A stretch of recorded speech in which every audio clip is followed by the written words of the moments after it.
bet es ne par ko tos neandotu, tos vienkāršos brīžus mūsējos, bet es ne par ko to nepārdotu, to kafijas krūzi tavējo.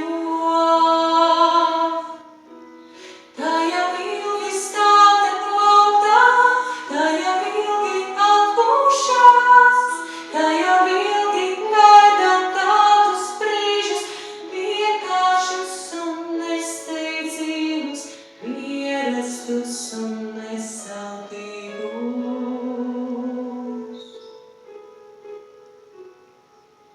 Bet nu vairs neko mums jāpārdzīvo, šos vientuļos mirkļus pelēkos es visu atdotu.